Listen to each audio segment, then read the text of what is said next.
Before we get started, if everybody could please raise your hand. Either hand works. All right, come on, let's go. All right, so anyone who didn't follow the seating instructions, please lower your hand. All right, all right. Still looking pretty even, I would say, between people who know web and people who know native. So that means as we go through this, yeah, put your hands down, please. We'll probably give a little bit of remedial education on both sides of the house, just so people who only know web aren't lost when they're talking about C stuff. People who only know C aren't lost when they're talking about web stuff. So I apologize if any of this is review for you. All right, so I'm Justin, this is Tyler. We're here to talk about WebAssembly. So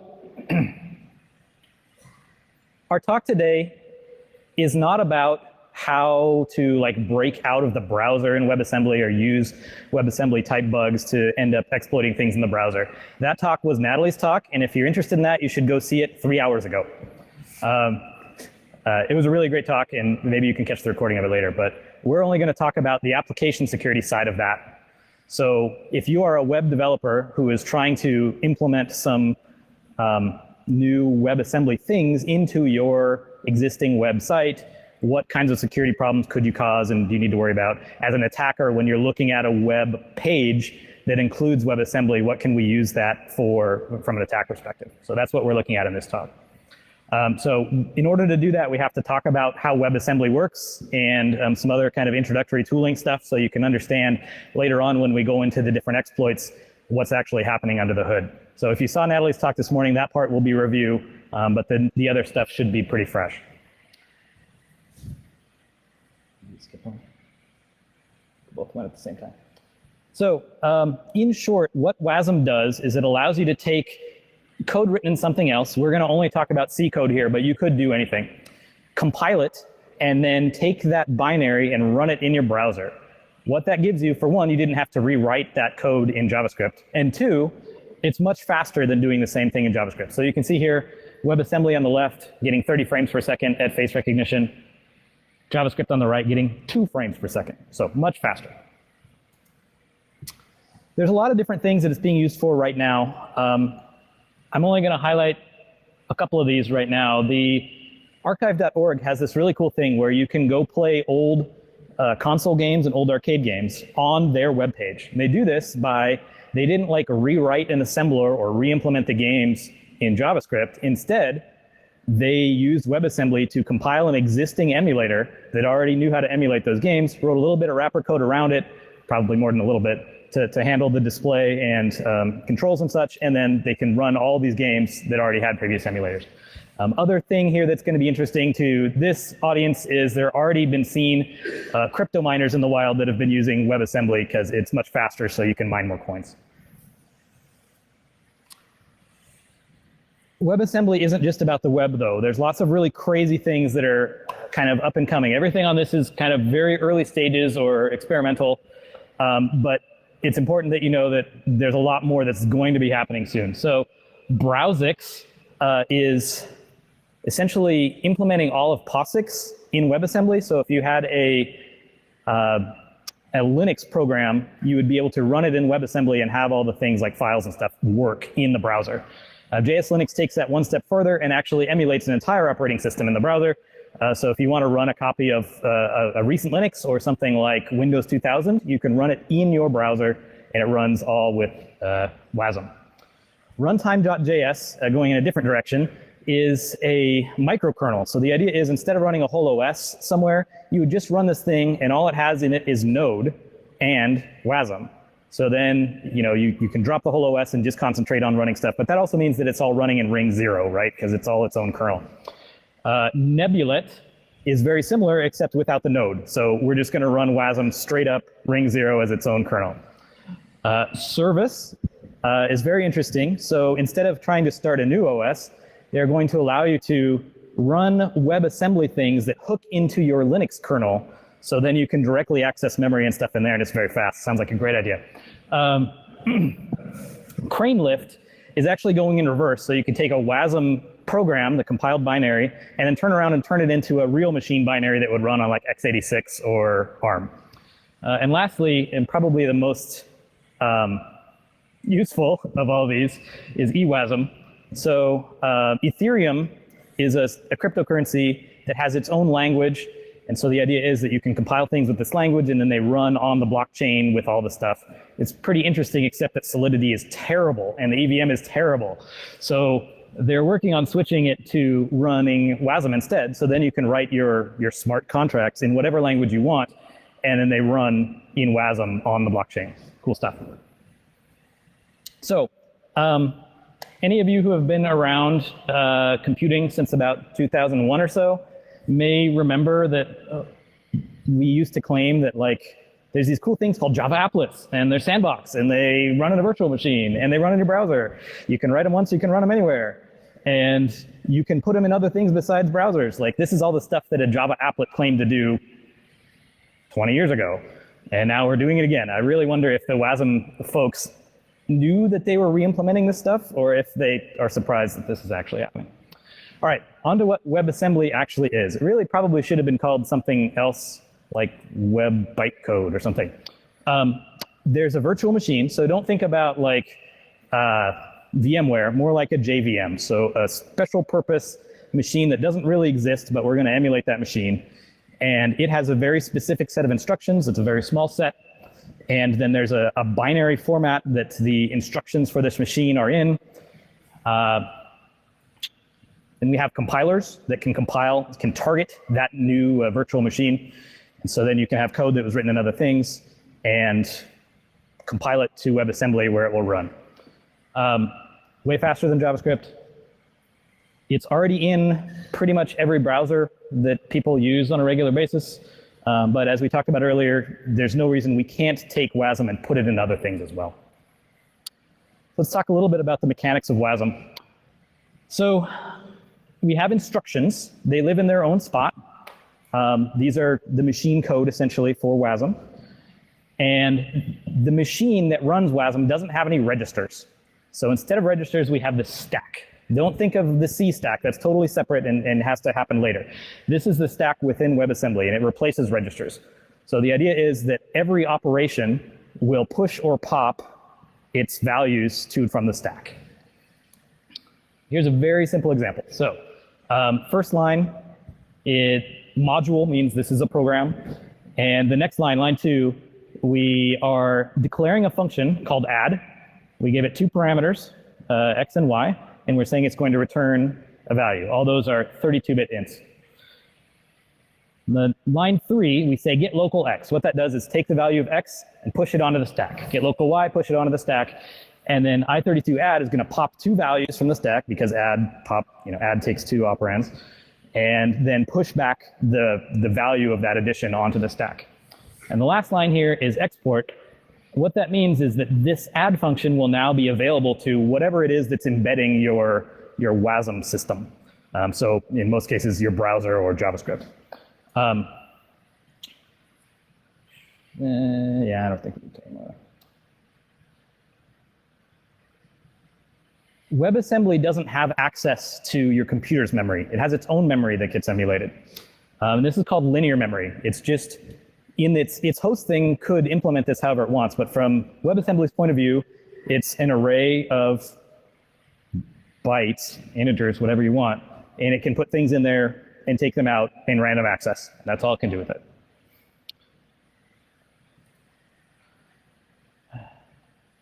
There's no way that you can see the real address that something's living in from the WebAssembly side. You just know about the values that are there and their indexes in that array. Everything in there is untyped. So the other piece of the puzzle here, there's a few things that maybe will become clear if you're well into the C world. For starters, since WebAssembly runs in its own space, so it's not like, say, x86 and ARM, where your instructions are interleaved with your data in the machine's memory. Instead, it has a separate bank of memory for instructions and a separate bank of memory for data. So there's no way that we can have like a pointer that goes to an instruction. But we write C programs like that all the time, and so we need a way to implement that. In WebAssembly, they made this thing called a function table. So all a function table is you can declare, hey, I'm going to want an indirect call to a function somewhere, and then that goes in the table. The table just has numerical indexes. And then later on, you can say, okay, I want to jump to function number, decide this at runtime, and then later it goes, looks that up and does that. Let's take a look at that in code. And if you can't read this in the back, I'm going to walk through it. It's not necessarily, you don't need to really understand this to get to the rest of our talk, but it is important. So again, we have a module. We're going to declare a type of type function with a result. So what we've done here is we've said we're going to have function pointers, and they are going to return an int. They're not going to have any other parameters. Then we're going to make this table, table2 anyfunc says we're going to make a table that has size 2, and then element f1 and f2 on line 4 says we're going to add 2 new entries to this table. They're called f1 and f2. On line 6, we're going to declare what f1 actually is, and note that it has the same signature that we talked about before. Returns an int, that's all it does. In this case, we're just returning a number. Same with f2. Here, we're going to actually call something. So this is a function. We are taking one parameter and returning one thing. And in here, we're going to say get local I, so get the value of the parameter, push it on the stack, and then call indirect some type. So now, call indirect is going to pop the thing off the stack that we just pushed, which was the value in the parameter. And then it's going to go look up in the function table which function is that, and then go and actually call it. So just another way to show that. So when you use call indirect, it's going to pull something off the stack, go look up the value in the stack of the function table. The function table knows the address of the actual thing it's going to call, and that's what makes the call. So everything we've talked about before this has just been about WASM. We haven't talked about the browser at all. So we need to talk a little bit about what WASM means while it's living in a browser. WASM can't talk to the DOM. WASM can't read your memory. It can't write to the screen. It can't do anything on its own. It's totally sandboxed off from all that stuff. If you want WASM to do anything other than spin your CPU, you have to declare some imports or some exports. The most obvious example of this is functions. So we declared the export for the add function, and then that meant that JavaScript could call that add function, and it would run the WASM and then return the value back to JavaScript. You can also import and export the memory. JavaScript is able to look at the linear memory, and you can also share that linear memory across multiple running instances of WASM if you want to. And the tables can also be shared across multiple instances of WASM if you want to. This means that you can do things like kind of a multi-threading thing where you've got a web worker running something and another web worker running another thing. They can share memory if you need to. They can share libraries if you need to by sharing a function table and so on. Inscriptin is, I guess, a tool chain or an SDK. And its point is to create WASM binaries for you out of other things. And we're going to talk about C and C++. It's built on LLVM and Clang. It includes all your expected built-in C libraries.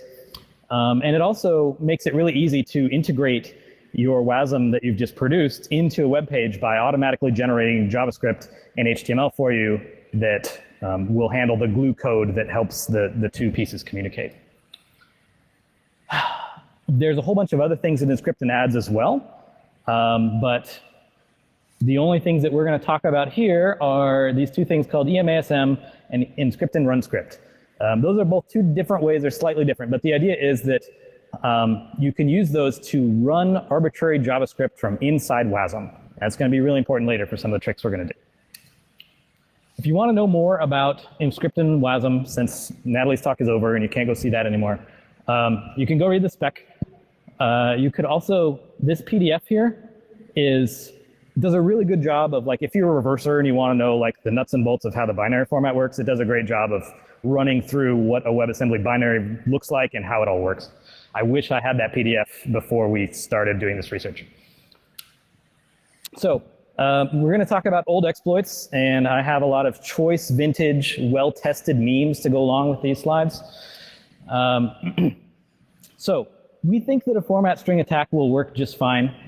For the web people who don't know C, I have to cover what a format string attack is. So there are a family of functions in C that take a format specifier where you can say, okay, I'm going to have some values of some variables that go into the string, and then the values get filled in at runtime. The way that it works, if the user can control this format specifier, then the user could add in extra lookups for variables that didn't actually exist. And because C loves to let you shoot yourself in the foot, it just starts popping new things off the stack and putting them in the string. There's also a way to write things to things because they added this %n that lets you write. So essentially what it means is if there's a user that can put in, that can taint the value of the format string specifier, then they can arbitrarily read and arbitrarily write for the most part. Go back one. We don't have a POC for this yet, so you can tell me to get out later, but we think that this will work. Integer overflows. Overflows are present in a lot of languages, but for people who haven't heard of them, if you have an integer, it has a maximum value in any programming language. So if you do an operation that would cause the value stored in that integer to be higher than what the maximum value was supposed to be, then it rolls around to the back again. So if it's a signed type, then you end up in negative numbers. If it's unsigned, then you end up in a low value. This is important for one, because you might, if this was a value that was like your bank account, you could flip it over or withdraw something that you shouldn't have been able to, things like that. But also it's a gateway sometimes to buffer overflow exploits because you can change the expected value of how long an array was supposed to be before it gets created, things like that. So just in the plain C world, WASM isn't doing anything to defend you against these. So if you just have a straight up C integer overflow, it's still going to work fine. The interesting part here is that now we're throwing in WASM and JavaScript into the mix, and they all have their own integer types with their own maximum values, and everyone's different. So I'm not going to list off all the different types in C. There's a ton. WASM has int32, int64, float32, and float64. JavaScript has 2 to the 53 minus 1. So what that means is if we're sending a value from JavaScript to WASM, the WASM value was declared as a 32-bit value, but the JavaScript that we send is, say, 2 to the 40, then what we've just sent in already overflowed before we even started the C. And so then, there's going to be a problem there. We had a demo of this, but it was boring, so we didn't put it in. You could also overflow in the other direction. So if the WASM was too big for what we return back to JavaScript, then you could have the same problem once it gets back to the JavaScript. Buffer overflows. So again, for people who are web people, a buffer overflow happens because C doesn't check the bounds of memory when you have an array. And so if you tell it to write more things than there is space in the array, it just keeps writing through into other things in memory. This still happens perfectly fine in WASM. You're not writing in kind of regular memory, you're overwriting things in that linear memory. So whatever was in there, we can continue to overwrite.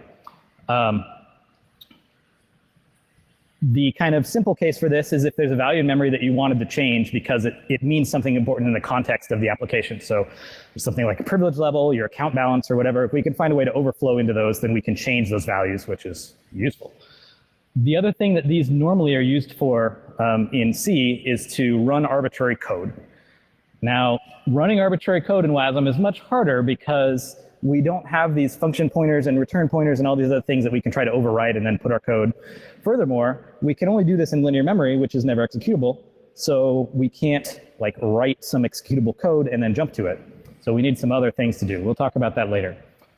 If you try to go past the bounds of linear memory, like into something else that the browser would have, it's supposed to give an error. I think Natalie's talked about a few cases where that wasn't actually the case in a browser implementation, but from a general WASM perspective, it's supposed to work fine. With all that being said, there are still some interesting things we can do with buffer overflows that get us some interesting kinds of code execution. We'll talk about that in a minute. Okay, I have a pretty simple demo here, which is kind of the most basic type of buffer overflow.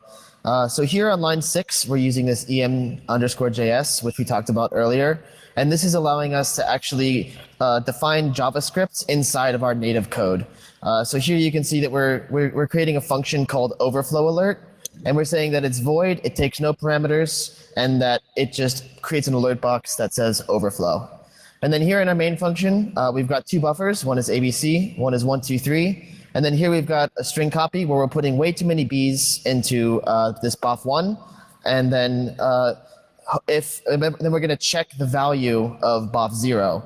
So if boff0 is ABC, then this string compare is going to return 0 and nothing is going to happen. If there is an overflow and it's not ABC anymore, then the string compare is going to return some value.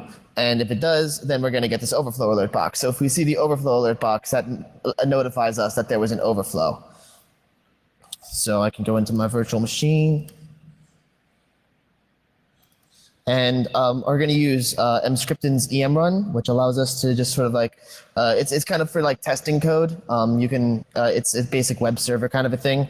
And we can just run our boff0.html file, which we compiled with mscripton, and see if we get our alert box. And we got an overflow.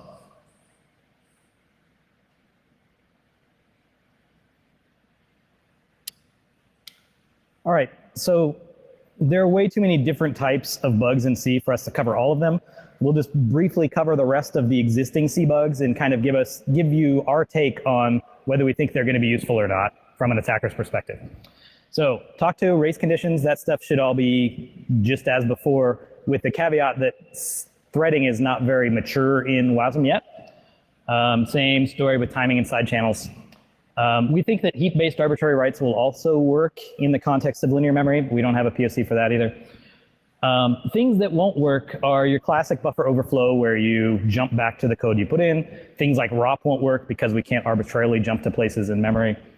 And as it's supposed to work, you shouldn't be getting any information from the browser.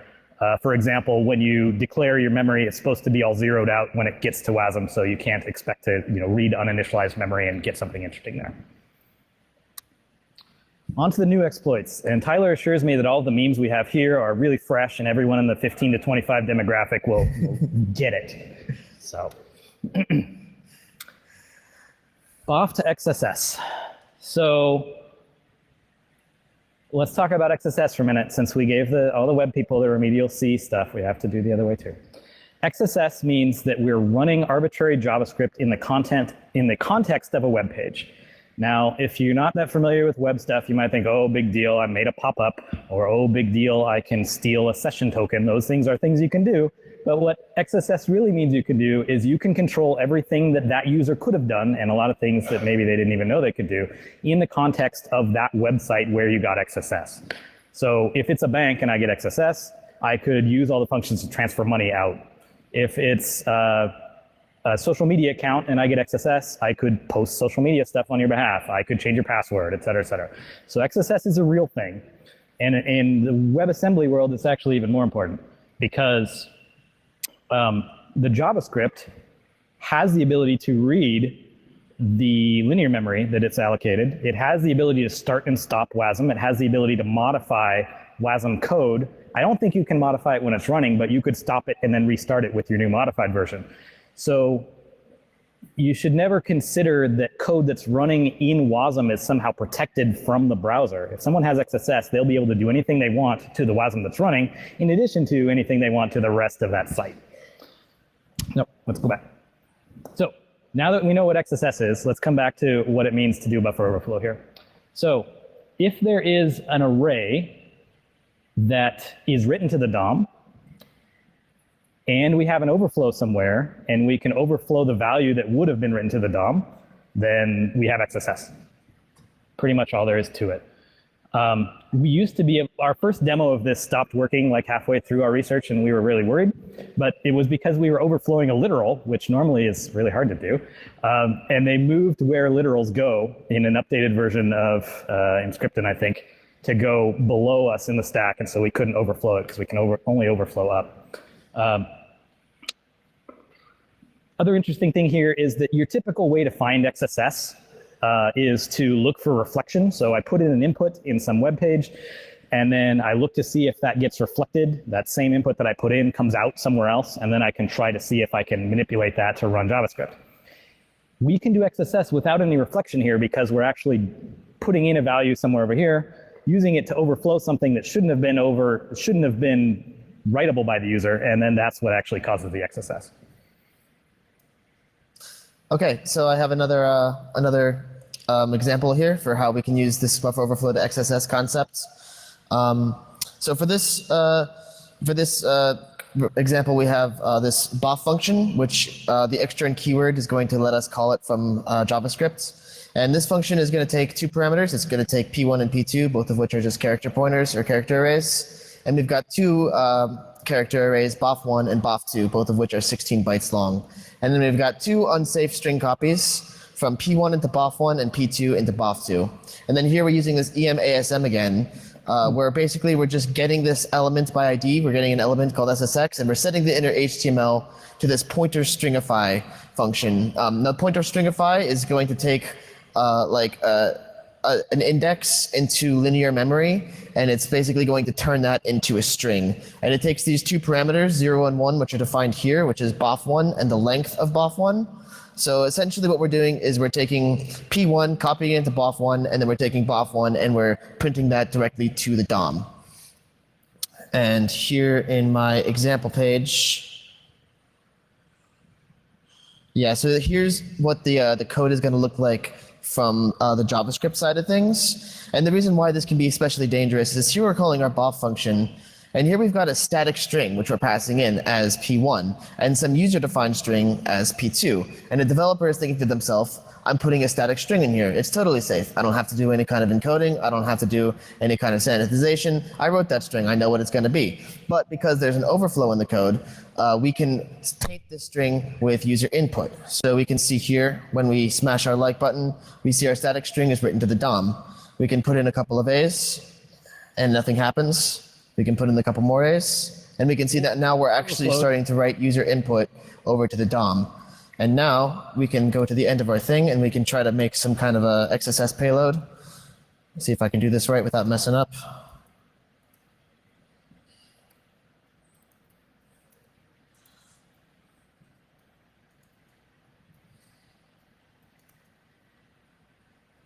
And we got an XSS box.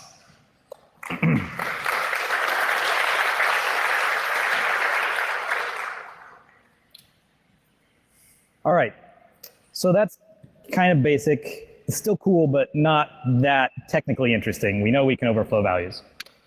The reason we went over a bunch of details about how function pointers work is because we can do some interesting things there too. So we know that function pointers in WASM aren't really pointers. They're integers to this table that does the lookup.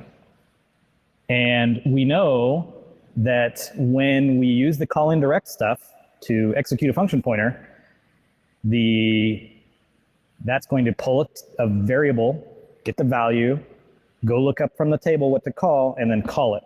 Now we've just shown you that we can modify what's in a variable via an overflow. So you should be able to guess what comes next. In Scriptin, when it adds things that you're using, it puts them in the function table. So if you used in Scriptin run script in your program for some benign purpose, it's going to be in that table so we can call it dynamically as well. It has a signature, it returns nothing, and it takes, that's supposed to be const char, but keep in mind that this is WASM, and WASM only has 4 types, so really that's integer. So, and then when it takes whatever string is pointed to by that and executes it. So if we can find a way to pass whatever we want to this function, then we win, we get XSS again. In order for this to work, there's a few things that have to hold. So it has to be used. In script and run script has to be already in the program that we're wanting to attack. That means it's in the function table. There has to be a function pointer somewhere else in the program that has the same signature as in script and run script. So returns nothing, takes 1 int parameter. And we have to be able to somehow overwrite that function pointer. We're going to show you buffer overflow. Any other trick you've got that can arbitrarily rewrite some value will work. Okay, so here we have another example of, yeah, it's a good meme, right? We have another example for our overflow. Does this look okay? Yeah, this looks pretty good. Okay, so the the scenario here is we've got some kind of a file processor, which is going to take a file and it's going to run some kind of a processing algorithm on it. So we have this file processor struct, and the struct is going to have a character array of 64 bytes, and that's going to represent the file that we're uploading. It's got a file length, and then it's got a function pointer for the processing algorithm, because, say there's a couple of different processing algorithms that we might want to try to run, and so this is going to let you dynamically choose between which processing algorithm you want. Here we have our trigger function, which is just going to call the processing algorithm, and it's going to pass the file to it. So it's just going to call that function pointer. And here we have our machine learning blockchain processing algorithm. The next iteration is going to be IoT. It's a pretty cool startup. You guys should check it out. So here in our function that we're exporting, the overflow, we're declaring a file processor. We're setting the algorithm to our machine learning blockchain algorithm. And then here we're doing a mem copy from the payload, which is just the parameter to this function, into the file. And then as you can see, we're mem copying 88 bytes, whereas the file is only 64 bytes. So this is a pretty classic buffer overflow. And then here, this is important, we have script and run scripts, which is, in this case, it's just saying that, oh, there's some kind of a log, which is saying, congratulations, you uploaded the file correctly. But this has to be in here because this is putting it in the function table. And then finally, we're just going to call our trigger on the function pointer. So we have a payload, which we're going to, this is the file that we're going to upload. So we're going to have alert XSS, and then we're going to be filling in some spaces just to fill out the rest of the 64 bytes. And then here we're filling out the rest of the struct. We're filling out 4, which is going to be the file length. And we're filling out, this is the integer 5. Now, as Justin may have mentioned earlier, the file, the indexes in the function table are constant, not just across execution, but across compilations. So I've compiled this on 3 different machines, and every time the index of mscript and run script is index 5. So 5 is the index of mscript and run script. And so hopefully our function pointer overwrite, instead of calling the machine learning algorithm that we wanted, it's going to call mscript and run script, and it's going to pass alert to it. So here we have another example where we can choose our file. And that one. Cross your fingers for the demo gods. And we got an XSS box.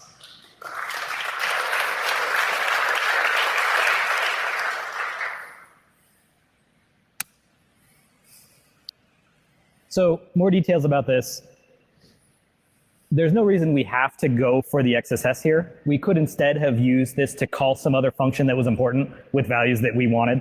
So if there was a function to change my password or something like that, we could call that and then give it the values we wanted to then do what we wanted it to do. We can do this to anything that is in the function table and is, has the right signature that is something we can overflow to. So Jonathan Foote, if you're in here, raise your hand. No, okay. So he made a blog post, he works for Fastly, that talks about some very similar techniques. He was doing, instead of using buffer overflows to make his overwrites, he was doing it via like type confusion or deserialization type bugs, but it's the same endpoint. So he's using those kinds of tricks to end up with a function pointer that calls something he wanted to call instead of what the program was originally going to call. Looked like he was doing it about the same time as we were. So I know that all you C people don't care about XSS, even though I tried to explain how important it is. So we had to give you some RCE, right? So if the server's running Node and you do the exact same thing we just showed you, then what does XSS mean in Node? It means RCE. So we should be able to run whatever we want on the server if we have these same vulns in place. All right, last example. It's the exact same file processing that we have before, only now the payload is slightly different. Instead of the XSS payload, now we're requiring a child process, and we're going to be executing some application of our choice. And the rest of it is identical. So we're going to go over to my virtual machine here. Let's see, not this one.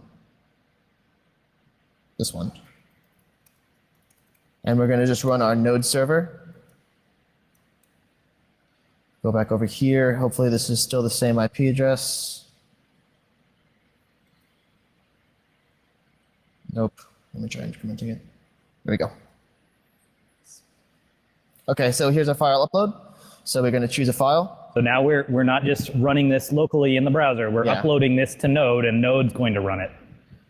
Upload a file. And demo gods were not kind to us.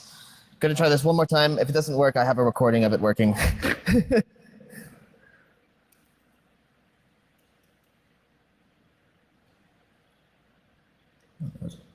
This one. Yeah.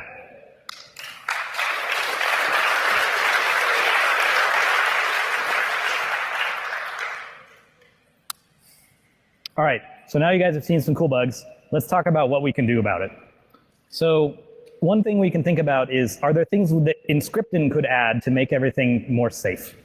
So there are things that are kind of out of their scope. So for example, it doesn't really make sense for them to look at things like NX and stack canaries and things like that. Even though those are valid C mitigations, they don't really apply in the WASM world because the code and the data are already not interleaved.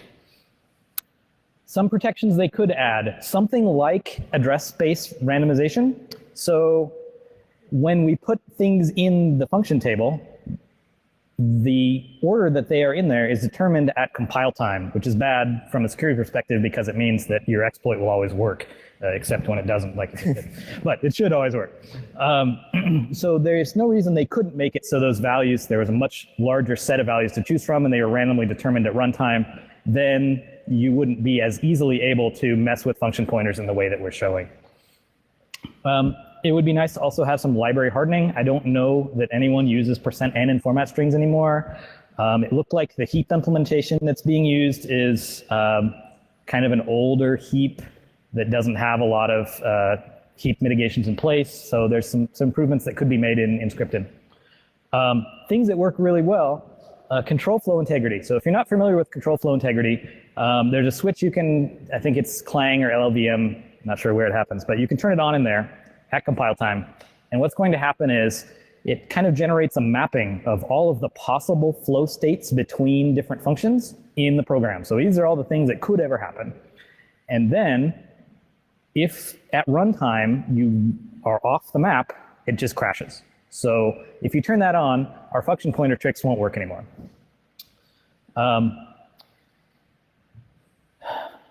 The other thing that's effective here already is the way that WASM works to not allow us to jump into arbitrary things. It means that there's no way to do something like ROP. The best we can do is call individual functions one at a time. So we spent a lot of time researching this and then found that buried on the security page of the WebAssembly design specification in the 3rd paragraph in the 4th section, like they talk about, oh, and by the way, we probably didn't protect against this and this and this and this and this. Almost everything we just talked about in this talk, the WebAssembly people did talk about and say, yeah, we probably didn't defend against these. It would be nice if they made this much more obvious instead of a buried paragraph that's all long and wordy, like a nice bulleted list of, you still need to fix all of these kinds of C issues, this and this and this and this. So I'd love to see them fix that. If you're an application developer and you want to try to make your code safe, the first step, if you cannot use Inscripten run script, you will be much better off. If you have to use it, you have to use it. But just like any language where you have something that's like eval, like you want to avoid that if at all possible. Even if, as we've shown, even if you don't have a user-tainted way to get into it, if there's an overflow, we can still call it. If you don't use it in your code, we can't call it, and so then it's not useful as attackers. The optimizer. So sometimes when we would do things, they wouldn't work. And why did my demo stop working? Oh, we compiled it with the optimizer turned on, which changed the way everything worked. And in some cases, it removes functions or inlines them, or I don't even know what's going on. But there's a lot of times when we turn the optimizer on all the way, some of our stuff doesn't work anymore. So turn on the optimizer. It's not on by default, but use it when you compile. Control flow integrity, we talked about how that works. There is a performance penalty when you turn that on, but depending on what you're doing, maybe you can handle that, maybe you can't. But at the end of the day, even if you do all those things, there's still plenty of C bugs that are going to work just fine on your WebAssembly code, so you still have to fix those things. As an attacker, if you find one of these and you want to do something interesting, look for mscript and run script, because that's where you're going to have the most fun. If you don't see that, you can use overflows. You can use other things that allow you to write arbitrarily to overwrite values.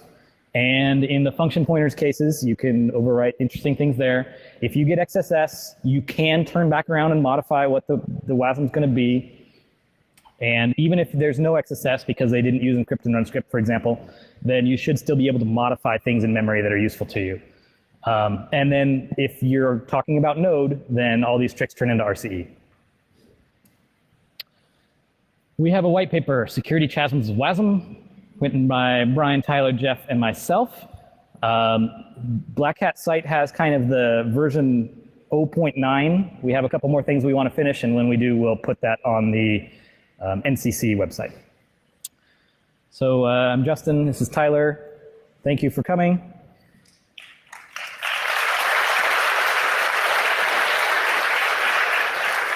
If you enjoyed our talk, please fill out the survey. If you didn't enjoy our talk, please don't fill out the survey. Our speaker liaison has told us that we don't have to go to the wrap room because it's lunchtime, so we can just take questions here until we're done. Questions? Yes. Yeah, sure. So if I wanted to debug an x86 program, I'd use like Ollie or IDA or something. What would I use for WebAssembly? There's actually really good debugger support in browsers now, so both Chrome and Firefox. If you go into developer mode, sorry, repeat the question. He wanted to know how to debug this stuff. If you go into developer mode, you can actually see all of the WebAssembly instructions in S format, which is what we were showing him as. And you can like step through, you can set breakpoints, all that stuff. In Chrome, you can actually see the values that are on the stack at any given time. It's pretty cool. Works really well. Thank you. Yeah. What would you want people implementing other programming languages on top of WebAssembly to know or to think about? I could only hear half of that. A little louder. Oh, sorry. What would you want other people implementing other programming languages than C on top of WebAssembly? What would you want them to know or include? Okay. So if your language is already memory safe, then like a lot of the things that we talked about aren't really going to apply. You need to think about all the existing known vulnerabilities in the language that you have in its kind of base form. And then for each one, just think about how does this apply to the architecture of WebAssembly? Is there something about WebAssembly that makes these vulnerabilities not work anymore? Is there something that makes them more prevalent because of whatever's going on? I think things like deserialization will probably still be an issue. I don't know if there's something as a language developer you can do about that, but it would be interesting to think about. It's not something I've thought about yet. Thanks. Thanks. Yeah. Hi, I'm totally missed during your demo. When you're uploading the file, are you just reading the file contents into that buffer? Or Yeah, we were copying the file contents directly into it. into a string or into a char array and just let them in going forward? Yeah. Sweet. After we're done up here, if you want to see the code, we can just show you. Awesome. Thank you. Yeah. Hi, great talk. Maybe I missed it, but A little louder? no. Maybe I missed it, Yeah. but what happens when you go past the local variables? Like what do you overwrite in linear memory? Or can you even do that? So the locals can be overwritten. I think, I can't remember how. Well, it depends on the compiler. So each one is going to be a little bit different in how they implement the various like data structures and stuff in C. But there are other things like outside of your local variables that could be potential targets, depending on the compiler. Yeah, so like we mentioned, earlier we were able to overwrite literals, which normally, like in other languages, usually you can't do that because they're somewhere else, right? But because of the way that it was laid out at that time, it was working because we could go find it. Now it doesn't work. So a good place for you to start would be to look at that PDF that we linked, because that lays out, they have the entire file format as it exists currently and like where the different sections are and how they work. So that would be a good place to think about that. But at the end of the day, a lot of that stuff is only in the WebAssembly instructions section. And so you can't get to it from linear memory because linear memory is the only thing we can overflow. So I wish I had a better answer for you, but the answer is 1, it depends. 2, it's probably going to change. And 3, there could still be interesting things there that we don't know yet. Right. So does that also mean that there's a point in having some kind of stack canary equivalent potentially, as in, you would want to have boundaries between your various linear memory pieces or sections? Yeah, maybe. I don't know how hard that would be for them to do, but yeah, there's maybe. You also have to keep in mind that we're doing WebAssembly is supposed to be really general, and so maybe something we do for that works well in C, but then it's going to make it harder for them to do things in other languages. So, right. Thanks. All right, no other questions. Thanks. Sweet. Thanks, guys. Appreciate it.